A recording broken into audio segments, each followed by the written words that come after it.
সম্মানিত দর্শক, আসসালামু আলাইকুম। আশা করছি আপনারা ভালো আছেন। ভিডিওটা ভালো লাগলে লাইক, কমেন্ট, শেয়ার করবেন। চ্যানেলটি সাবস্ক্রাইব করে আমাদের পাশে থাকবেন। আসসালামু আলাইকুম রাহমাতুল্লাহি ওয়া বারাকাতুহু। আল্লাহ রাব্বুল আলামিন আপনাকে আমাকে যখন মায়ের পেটের ভিতরে দিয়েছেন, যখন সেই মায়ের পেটের ভিতরে আপনার আমার বয়স 2 মাস 3 মাস, এখনো হাত হয় নাই, পা হয় নাই, রক্ত জমাট বেঁধে যখন মাংসপিণ্ডগুলো তৈরি হচ্ছে, আপনার আমার শরীরের রগগুলি সেলসগুলি তৈরি হচ্ছে, আস্তে আস্তে আল্লাহ পাক রব্বুল আলামিন এই দেহটা আপনার আমার মার পেটের ভিতরে বানান। সুবহানাল্লাহ। দুনিয়ার ইঞ্জিনিয়ার, দুনিয়ার বিজ্ঞানী সব কিছু বলতে পারে, পারে কি পারে না? রোবট বানায়, মেশিন বানায়, কত বড় বড় বিমান বানায়, চাঁদের দেশে যাওয়ার জন্য রকেটও বানাইছে, ঠিক কিনা? সামনে হয়তো আরো অনেক কিছু বানাবে, কিন্তু সেই বিজ্ঞানী জানে না মাটির 3.5 হাত তলে কি চলে, কারণ সেই জ্ঞান আল্লাহ তাআলা বিজ্ঞানীদের দেয় নাই। সারা দুনিয়া নিয়ে সে গবেষণা করতে পারবে, সে মানুষের মতো একটা মানুষের অবয়ব তৈরি করতে পারবে, কিন্তু আল্লাহ তাআলা ওই মানুষের ভিতরে যে জান দিতে হবে সেই ক্ষমতা আল্লাহ বিজ্ঞানীকে দেয় নাই, সেই শিক্ষা আল্লাহ বিজ্ঞানীকে দেয় নাই। এত কিছু বিজ্ঞানী জেনে লাভ হয়েছে কি? মাটির 3.5 হাত তলে কি চলে যদি সে ওইটা না বলতে পারে, ঠিক কিনা? পৃথিবীর সব থেকে নিরাপদ স্থল, নিরাপদ জায়গা কোন জায়গায় জানেন? এটা হলো মায়ের পেট, যেখানে কোনো খাবারের চিন্তা থাকে না, যেখানে কোনো প্রস্রাব পায়খানার চিন্তা থাকে না, যেখানে কোনো দুনিয়ার চিন্তা থাকে না। যখন আপনাকে আমাকে আল্লাহ পাক রব্বুল আলামিন আস্তে আস্তে আমাদের মাংসপিণ্ড দিয়ে আমাদের শরীরটা বানাচ্ছে, যখন আল্লাহ পাক রব্বুল আলামিন আপনার আমার মাথাটা বানায়, আল্লাহ পাক রব্বুল আলামিন ওই মায়ের পেটের ভিতরে রূহ দান করে দেন। সুবহানাল্লাহ। আল্লাহ তাআলা বলেন, বান্দা তোমার তো মায়ের পেটের ভিতরে নিরাপদ স্থানে রাখলাম, এখন তো তোমার খাওয়ার ব্যবস্থা করতে হবে, ঠিক কিনা?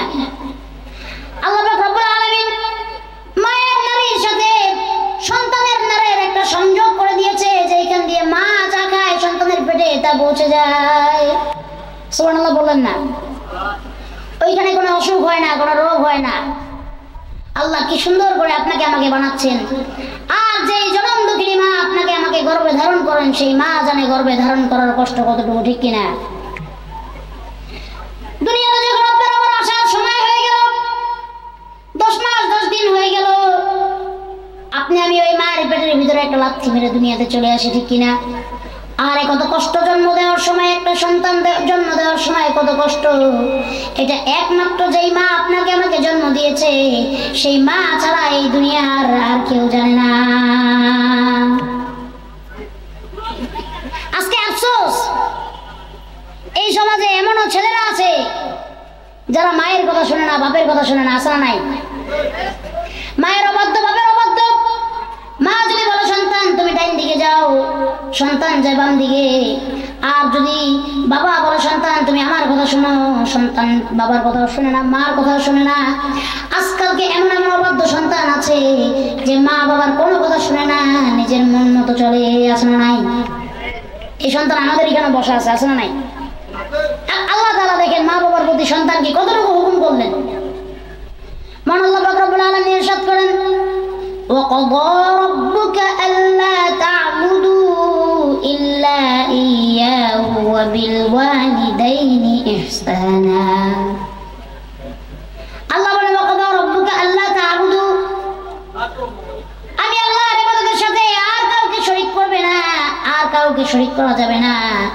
وَبِالْوَالِدَيْنِ إِحْسَانًا, তোমরা ভালো আচরণ করো, ভালো ব্যবহার করো, ইহসান করো তোমার মার প্রতি, তোমার বাবার প্রতি। সুবহানাল্লাহ বললেন না? ভালো ব্যবহার, ভালো আচরণ কার প্রতি করতে বলেছেন? মার প্রতি, বাবার প্রতি। এরপরে আয়াতে আল্লাহ বলেন, ইম্মা ইয়াবলুগান্না ইনদাকাল কিবারা আহাদুহুমা আও কিলাহুমা ফালা তাকুল লাহুমা উফি ওয়ালা তানহারহুমা وَقُلْ لَهُمَا قَوْلًا كَرِيمًا। এবং তোমরা তোমার জীবদ্দশায় যদি তোমার মা, যদি তোমার বাবা অসুস্থ হয়ে যায়, তোমার জীবদ্দশায় যদি তোমার মা অথবা তোমার বাবা বৃদ্ধ হয়ে যায়, অসুস্থ হয়ে যায়, তাদের খেদমত করো, তাদের সাথে এমন কোন আচরণ করো না যাতে করে তারা মনে কষ্ট পায়। আর যেই সন্তান মায়ের মনে কষ্ট দেয় ওই সন্তানকে এই দুনিয়াতে এবং আখিরাতে পরকালেও না এই দুনিয়াও না সব কিছু তার জন্য ধ্বংস হয়ে যাবে। আল্লাহ পাক রব্বুল আলামিন বলেন ইম্মা ইয়াবলুগান্না ইনদাকাল কিবারা আহাদুহুমা আও কিলাহুমা ফালা তাকুল লাহুমা উফ ওয়ালা তানহারহুমা ওয়া কুল লাহুমা কাওলান কারীমা। আল্লাহ পাক রব্বুল আলামিন বলেন যদি তোমার জীবদ্দশায় দেখো তোমার মা অথবা তোমার বাবা অথবা উভয়ই যদি দেখো তারা অসুস্থ হয়ে যায় বা তারা বৃদ্ধ হয়ে যায়, তাদের সেবা যত্ন করো, তাদের সাথে এমন কোনো ব্যবহার করো না যাতে করে তারা মনে কষ্ট পায়। আজকালকে আপনাদের আমাদের সন্তান, আপনাদের আমাদের সমাজের সন্তানগুলো বাপ মারে মনে কষ্ট দিয়ে কথা কয় কি কয় না? কত মানুষ আমাদের কাছে এসে বলে হুজুর আমার ছেলেটা কথা শুনে না, হুজুর আমার সন্তান পড়াশোনা করতে যায় না, হুজুর আমার সন্তান আমার কথা শুনে না। আব্বা আম্মা বলে বাবা মোবাইলটা রাখো এবার একটু পড়তে বসো। বাপরে কয় মারে কয় তোমরা কি বুঝো, কয় কি কয় না।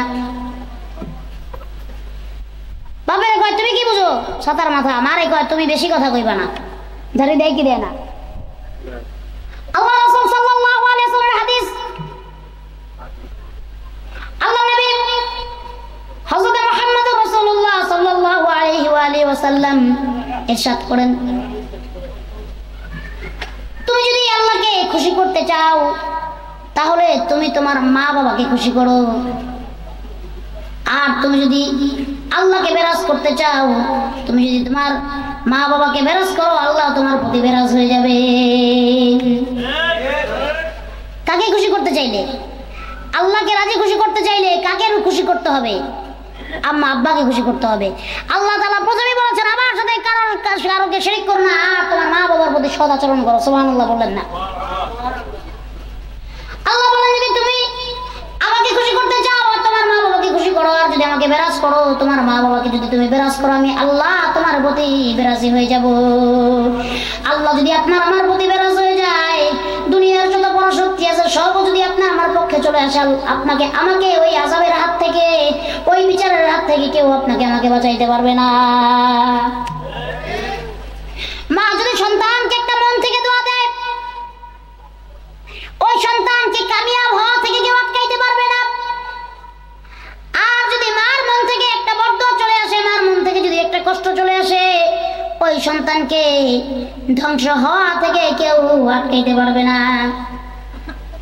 হতে পারে মা খারাপ, হতে পারে মা চোর, হতে পারে মা জিনাখোর, হতে পারে মা খারাপ, কিন্তু মা যত খারাপ হোক মা কিন্তু মাই, ঠিক কিনা? বাবা যত খারাপ হোক বাবা বাবাই। এই জন্য আব্বা আম্মার সাথে আজকে থেকে কারা কারা ভালো ব্যবহার করবো সবাই দুটা হাত উঠে করে আল্লাহুম্মা আমিন। আল্লাহ আজকে থেকে আমাদের মা বাবার সাথে ভালো ব্যবহার করার তৌফিক দান করে দাও, তাদের খেদমত করার তৌফিক দান করে দাও। তারা যেই কাজ করলে বেরাস হয় সেই কাজ থেকে দূরে রাখো, তারা যেই কাজ করলে খুশি হয় সেই কাজ আমাদের বেশি বেশি করার তৌফিক দান করো। আল্লাহ তুমি আমাদের প্রতি রাজি খুশি হয়ে যাও, আল্লাহ আমার আব্বা আম্মার প্রতি রাজি খুশি হয়ে যাও। হাত নামাই। বৃদ্ধাশ্রম চিনেন তো? চিনেন না? বৃদ্ধাশ্রমে মাঝে মাঝে যদি যান জিজ্ঞেস করবেন বৃদ্ধাশ্রমের আম্মা আব্বা গুলারে, বলবেন আপনার সন্তান কি করে? একজন কইবে আমার সন্তান অস্ট্রেলিয়া থাকে। গরিব মানুষের বাপ মারা কেউ জীবনে কেউ আমি বৃদ্ধাশ্রমে যেতে দেখিনি। গরিব মানুষের বাপ মা বৃদ্ধাশ্রমে যায় না। আরেকজন তো জিজ্ঞেস করবেন আপনার সন্তান কি করে? কবে আমার সন্তান বড় ব্যারিস্টার, উকিল। আরেকজনকে জিজ্ঞেস করবেন বলবে আমার সন্তান বড় মিল ফ্যাক্টরির মালিক। প্রশ্ন করবে তাহলে আপনি এখানে কেন? যার সন্তান বিদেশ থেকে সে বলে আমার সন্তান তো বিদেশ চলে গেছে বউ পোলাপান নিয়ে, আমাকে কে দেখবে, এই জন্য আমাকে দেখাশোনা করার জন্য আশ্রমে দিয়ে গেছে। যার সন্তান ডাক্তার সে বলবে আমার সন্তান সারাদিন ডাক্তারি কাজে ব্যস্ত থাকে, তার বউ ডাক্তার, ছেলে মেয়ে ভালো ভালো স্কুলে পড়ে, আমি তাদের বাসায় থাকলে সমস্যা হয় এই জন্য আমাকে এখানে দিয়ে গেছে, আমার দেখাশোনা করার লোক নেই, আসে না নাই? আল্লাহর কাছে দোয়া করি আল্লাহ এমন সন্তান এমন কোন মানুষকে দিও না যে সন্তান তার মানুষকে না দেয়, এই সন্তান দেওয়া থেকে যেন আল্লাহ তাআলা সন্তান মানুষকে না দেওয়া থেকে বিরত থাকে, ঠিক কি না? এমন সন্তান জন্ম দিয়ে কি লাভ যে সন্তান বাবা মাকে বৃদ্ধাশ্রমে দিয়ে আসে? এমন সন্তান না থাকার থেকে আটকরা থাকা অনেক ভালো, সন্তান না থাকা অনেক ভালো, ঠিক কিনা? আমার যুবক ভাইদের পায়ে ধরি ভাই, মা বাবার সাথে খারাপ ব্যবহার খারাপ আচরণ করো না। মাকে যদি তুমি খুশি করতে পারো, মাকে যদি তুমি রাজি করতে পারো, আমার আল্লাহ তোমার প্রতি রাজি হয়ে যাবে। আল্লাহ দুনিয়ার কোন জায়গায় বেহেশতের কথা বলে নাই। আল্লাহ বলেছে বান্দা তোমার মার পায়ের নিচে আমি তোমার বেহেশত দান করেছি, তোমার মার খেদমত করো, তোমার মাকে খুশি করে যদি দুনিয়া থেকে যাইতে পারো, আমি আল্লাহ তোমার মায়ের উসিলায় তোমাকে জান্নাত দিয়ে দিব।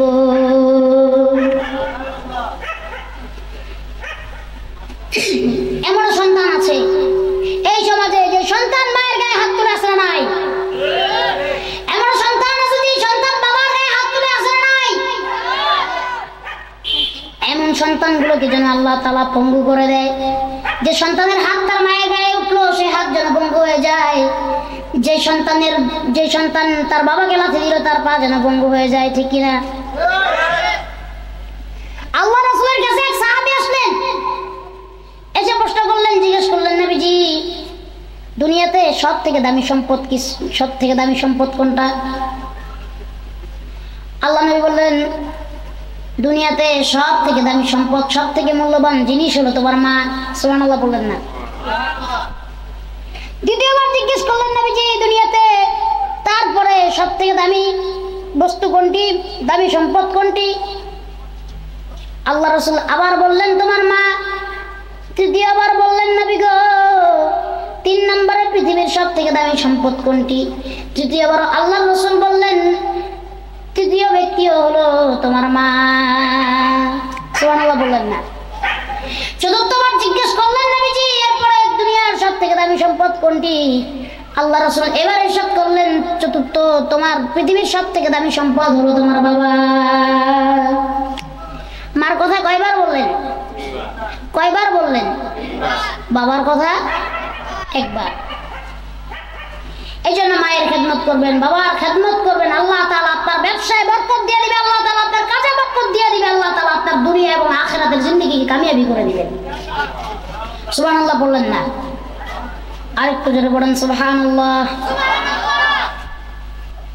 বর্ণনায় আসছে আল্লাহ নবী সাইয়্যিদিনা মুসা আলাইহিস সালাতু ওয়াস সালাম একদিন আল্লাহর সাথে যখন কথা বলতেছেন, মুসা আলাইহিস সালাম তো আল্লাহর সাথে কথা বলতেন প্রতিনিয়ত। একদিন জিজ্ঞেস করলেন, আল্লাহ গো আমি যখন জান্নাতে যাব আমার সাথে কোন ব্যক্তি জান্নাতে যাবে আমি একটু দেখতে চাই। আল্লাহ বলেন, মুসা তোমার সাথে যে ব্যক্তি জান্নাতে যাবে সে ব্যক্তি হলো একজন কসাই। সুবহানাল্লাহ বলেন না? যে ব্যক্তি তোমার সাথে জান্নাতে যাবে সে ব্যক্তি কে? একজন কসাই। মুসা আলাইহিস সালাম অবাক হয়ে গেলেন, বলেন আল্লাহ আমি একজন নবী, আমার সাথে কসাই জান্নাতে যাবে? সে কি এমন আমল করে? আল্লাহ আমি নবী, আমার সাথে যে ব্যক্তি জান্নাতে যাবে, আমি তো ভাবছিলাম আল্লাহ সে না জানি কত বড় আল্লাহর ওলি না কোনো নবী, কসাই জান্নাতে যাবে, সে কি এমন আমল করে আমি তারা দেখতে চাই। আল্লাহ বললেন, মুসা ঠিকানা দিয়ে দিলাম, তুমি চলে যাও, সেখানে গেলে তুমি তার দেখা পাবে। আল্লাহ নবী মুসা আল্লাহর কথা মতো যে বাজারের কথা আল্লাহ বললেন সেই বাজারে মুসা আলাইহিস সালাম চলে গেলেন। যাওয়ার পরে দেখতে পেলেন একজন কসাই, তার দোকানদারি প্রায় শেষ সময়, সে 1-2-3 টুকরা গোশত তার ব্যাগের ভিতরে ভরে সে রওনা করেছে। প্রতিমধ্যে কসাইকে আল্লাহ নবী মুসা বললেন, আমি একজন মুসাফির, আজকে কি আপনার সাথে আমাকে একটু মেহমানদারি করানো যাবে? কসাই বললেন, কেন না, আপনি মুসাফির, আপনাকে আমি মেহমানদারি অবশ্যই করাবো, আসেন আজকে আমার বাসায় আপনার দাওয়াত, আমার সাথে চলেন। মুসা আলাইহিস সালাম বলেন, কসাই আগে আগে হাঁটে আর আমি পিছে পিছে হাঁটি। কিছু সময় যাওয়ার পর যখন কসাইয়ের ঘরে যাই আমি পৌঁছাইলাম, কসাইয়ের দরজায় আমি দাঁড়াইলাম। কসাই ঘরের ভিতরে ঢুকে দেখলাম এক বৃদ্ধ মহিলা দোলনাতে শুয়ে আছে, দোলনাতে দুলতেছে। কসাই সর্বপ্রথম ওই বৃদ্ধ মহিলাকে দোলনা থেকে উঠাইয়া তার জামা কাপড়গুলি পরিবর্তন করে পরিষ্কার করে দিলেন, আর আবার সুন্দর করে দোলনা পরিষ্কার করে দোলনায় রেখে দিলেন। আর ওই গোশতগুলো সুন্দর করে রান্না করে ওই বৃদ্ধা মহিলাকে খাইয়ে দিচ্ছেন। ওই গোশতের ঝোলগুলি বৃদ্ধা মহিলা খাচ্ছেন, আর মুখটা বিড়বিড় করে নাড়িয়ে নাড়িয়ে কি যেন দোয়া করতেছেন। এবার মুসা আলাইহিস সালাম বলেন, ও ভাই, এই বৃদ্ধা মহিলাকে। কসাই বলে, ইনি আমার মা। প্রতিদিন যখন আমি এনার খেদমত করি, খেদমত করার পরে উনি আমাকে প্রত্যেক দিন একটা দোয়া করে। সুবহানাল্লাহ বলেন। মুসা আলাইহিস সালাম বলেন, কি দোয়া? ওই ভাই শুনতে চাইেন না, আমার মা আমার জন্য একটা পাগলা দোয়া করে। এই দোয়া শুনলে কেউ বিশ্বাস করবে না। বল, কি এমন দোয়া আপনার মা আপনার জন্য করে বলেন তো? বলে, আমার মা আমার জন্য প্রতিদিন দোয়া করে, আল্লাহ গো, যে সন্তান আমাকে এত ভালোবাসে, আমাকে এত মহব্বত করে, আমার এত খেদমত করে, আল্লাহ এই জামানার নবী, এই জামানার পয়গম্বর আল্লাহর নবী মুসার সাথে আমার সন্তানটাকে তুমি জান্নাত দিয়ে দিও। মুসা আলাইহিস সালাম এবার বলেন, এবার আমি বুঝতে পেরেছি কেন আল্লাহ পাক রব্বুল আলামিন তার মায়ের দোয়া কবুল করেছেন এবং তাই সে আমার সাথে জান্নাতে যাবে। এবার ওই বৃদ্ধা মহিলাকে যে জিজ্ঞেস করেন, ও বৃদ্ধা মা, আপনি যে আপনার সন্তানের জন্য দোয়া করেন যে মুসা নবীর সাথে জান্নাতে যাবে, আপনি কি মুসা নবীকে কখনো দেখছেন?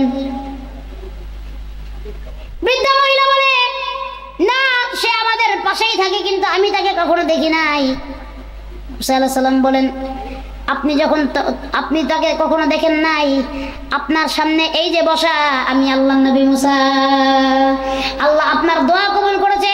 আল্লাহ পাক রব্বুল আলামিন আপনার দোয়ার বদৌলতে আপনার সন্তানকে আমার সাথে জান্নাতে একসঙ্গে দিবেন।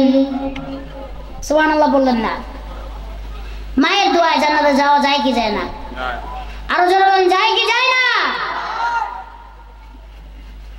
মায়ের দোয়া বলে, মায়ের বরদোয়া নেবেন না, ঠিক কিনা? মায়ের খেদমত করতে হবে। আল্লাহ তাআলা আমাদের সকলকে আম্মা আব্বার খেদমত করার তৌফিক দান করুন। সকলে বলি আমিন। আরো জোরে বলে আমিন। আজকে একটা আফসোসের বিষয়, আজকে যাদের মা নাই, মা না থাকার কষ্টটা যার নাই সে বোঝে যে আমার মা নাই। আজকে কে যেন, কার জন্য মা নাই, কে যেন আর মায়ের আদর পায় না। এত কষ্ট করে মা সন্তান যত্ন করে লালন পালন করে, আজকে যার মা নাই সে বুঝে দুনিয়াটা কত বড় স্বার্থপর, দুনিয়াটা কত কঠিন। আল্লাহ রাসূল বলেন, আমার ওই ব্যক্তির জন্য সব থেকে বেশি মায়া লাগে যে আমার মতো ছিল এতিম। আমার নবী জন্মের আগে বাবা হারাইছেন, আমার নবী জন্মের আগে বাবা হারাইছেন, আর জন্মের পরে মাকে হারাইছেন 6 বছর বয়সে। আমার নবী বলেন, যারা আমার মতো এতিম, আর যারা এতিমের মাথায় হাত বুলায়, সে যেন আমার মাথায় হাত বুলায়। আর ওই কিয়ামতের দিন আমি মা হারা বাবা হারা এতিম গুলার জন্য আল্লাহর কাছে সুপারিশ করব। আজকে যেই ভাইয়ের মা নাই সে জানে মা হারাবার বেদনা কতটুকু। আজকে যেই ভাইয়ের বাবা নাই সে জানে বাবা হারাবার বেদনা কতটুকু। আজকে যদি মা বাইচা থাকতো, মা মরার পরে ভাই অবহেলা করে, বোন অবহেলা করে, বাবা অবহেলা করে, দুনিয়াতে আল্লাহ তাআলা এমন একজন দয়া দিয়ে মায়া দিয়ে দুনিয়াতে পাঠাইছেন যে কখনো সন্তানকে অবহেলা করে না, তার নাম হইল মা। আজকে কার জানি মা নাই, বছরের পর বছর হয়ে গেছে, মা বলে আর ডাক দিতে পারে না, মা আর সন্তান বলে ডাক দেয় না, মা আর বলে না বাবা রাত্র তো বেশি হয়েছে, তোমার জন্য আমি ভাত বেড়ে রাখছি, তুমি খাও। রাত্র যখন গভীর হয়ে যায়, মানুষ যখন বাড়িতে ফিরে, বিবি ঘুমায়, সন্তানগুলো ঘুমায়, বাবা ঘুমায়, ভাই বোন সব ঘুমায়, কেউ খবর রাখে না, কেউ জানতে চায় না আপনি আমি বাড়িতে গিয়েছি কিনা। কিন্তু যত রাতেই আপনি আমি বাড়িতে ফিরি, যাই দেখবেন একজন লোক, একজন জনম দুঃখিনী আপনার আমার পথ চেয়ে আপনার আমার অপেক্ষায় দরজাটার সামনে বসে থাকে। 10 বার গেটে নক করার পর বিবি ঘুম থেকে উঠতে চায় না, সন্তান ঘুম থেকে উঠতে চায় না। একবার শুধু পায়ের আওয়াজ পাইলেই যে ঘুম থেকে উঠে দরজাটা খুলে দেয়, তার নাম হইল মা। আজকে জানি কার মা দুনিয়াতে নাই, কে যেন মা বলে আর ডাক দিতে পারে না। আপনারা সবাই একবার ডাক দেন তো মা বলে, বলেন তো মা। আরেকবার ডাক দেন তো মা বলে, মা। আরেকটা বার ডাক দেন মা। একবার বাবার নামটা ধরে ডাক দেন বাবা। আরে আজকে কার যেন মাও নাই, আজকে জানি কার বাবাও নাই। যে দুনিয়াতে চির এতিম, তার মতো দুঃখে দুনিয়াতে আর কেউ নাই। মা হারা বাবা আমার সন্তান যেই দিকে যায় ওই দিকে আজকে মানুষ অবহেলা করে। মা মরে গেলে বাবা যখন একটা বিবাহ করে নিয়ে আসে, সেই মাও হয়ে যায় সৎ মা, সেই মাও সন্তানকে দেখতে পারে না। নিজের সন্তানগুলোকে আদর যত্ন করে খাওয়াইলেও ওই পরের সন্তানটাকে আদর যত্ন করে খাওয়ায় না। নিজের সন্তানগুলোর খবর রাখলেও পরের সন্তান তার খবর রাখে না। নিজের সন্তানগুলোর সুন্দর করে গোসল করাইয়া দেয়, জামা কাপড় পরাইয়া দেয়, আর ওই যে আরেক মহিলা সন্তান দেখে মারা গেছে সেই সন্তানের খোঁজ খবরও নেয় না। একমাত্র তারাই বুঝতে পারে মা হারাবার যন্ত্রণা কতটুকু। আল্লাহর কাছে দোয়া করি, আল্লাহ এমন জনম দুঃখিনী মা বাবা যার দুনিয়ায় নাই, আয় আল্লাহ এই মার কবরটাকে তুমি জান্নাতের বাগান বানাইয়া দিও। আয় আল্লাহ বাবার কবরটাকে জান্নাতের বাগান বানাইয়া দিও। বাবা কত কষ্ট করে, মাথার ঘাম পায়ে ফেলে মানুষের বাড়িতে দিন মজুরি করে, মানুষের খেতে ধান কেটে ফসল লাগিয়ে কত কষ্ট করে সন্তানের জন্য খাবারের ব্যবস্থা করে দেয়। নিজের না খাইয়া খাইয়া হইলো সন্তানের মুখে খাবার তুলে দেয়। আজকে জানি ওই বাবা কার দুনিয়ায় নাই। আল্লাহ আমাদের ভিতর যাদের মা নাই, বাবাও নাই, সবার মা বাবার কবর আযাবগুলো আল্লাহ আপনি মাফ কইরা দেন। এবার আল্লাহ পাক রব্বুল আলামিন শেষ আয়াতে বলেন, ওয়াখফিদ লাহুমা জানাহাদ-দুল্লি মিনার রাহমাতি ওয়াকুর রাব্বিরহামহুমা রব্বায়ানি সগীরা। সবাই বলেন, রব্বিরহামহুমা কামা রব্বায়ানি সগীরা। আল্লাহ তাআলা দোয়া শিখিয়ে দেওয়ার বলেন, বান্দা তুমি পড়ো। আর বান্দা আল্লাহর কাছে বলবে, আল্লাহ আমার মা দুনিয়ায় নাই, বাবা দুনিয়ায় নাই, আল্লাহ আমার মা আমার বাবা আমাকে যেভাবে ছোটকালে লালন পালন করেছে গো আল্লাহ, একইভাবে তুমি আমার মা আর তুমি আমার বাবাকে লালন পালন করো। সুবহানাল্লাহ বলবেন না? আল্লাহ তাআলা আমাদের মা বাবার খেদমত বলি বেশি বেশি করার তৌফিক দান করুন, সকলে বলি আমিন। আল্লাহ তাআলা মা বাবাকে রাজি খুশি করার তৌফিক দান করুন, সকলে বলি আমিন। আল্লাহ যাদের মা নাই বাবা নাই সকলের আব্বা আম্মার কবর আযাবগুলো আল্লাহ মাফ করে দেন, সকলে বলি আমিন। সত্যি কথা বলেন, মায়ের মতো আপন দুনিয়ায় কেউ আছে? বাবার মতো আপন দুনিয়ায় কেউ আছে? মায়ের মতো দেখা যায় অনেক মানুষকে, কিন্তু মা নাই, ঠিক কিনা? মায়ের মতো আদরও কেউ করে না, মায়ের মতো ভালো কেউ বসে না। আল্লাহ যারা মা হারা বাবা হারা তাদেরকে তুমি মাফ করে দাও, সকলে বলি আমিন। সম্মানিত দর্শক, আসসালামু আলাইকুম। আশা করছি আপনারা ভালো আছেন। ভিডিওটা দেখে ভালো লাগলে একটা লাইক করবেন, কমেন্ট করবেন, শেয়ার করবেন, চ্যানেলটি সাবস্ক্রাইব করে আমাদের পাশে থাকবেন। আসসালামু আলাইকুম রহমতুল্লাহি ওয়া বারাকাতুহু।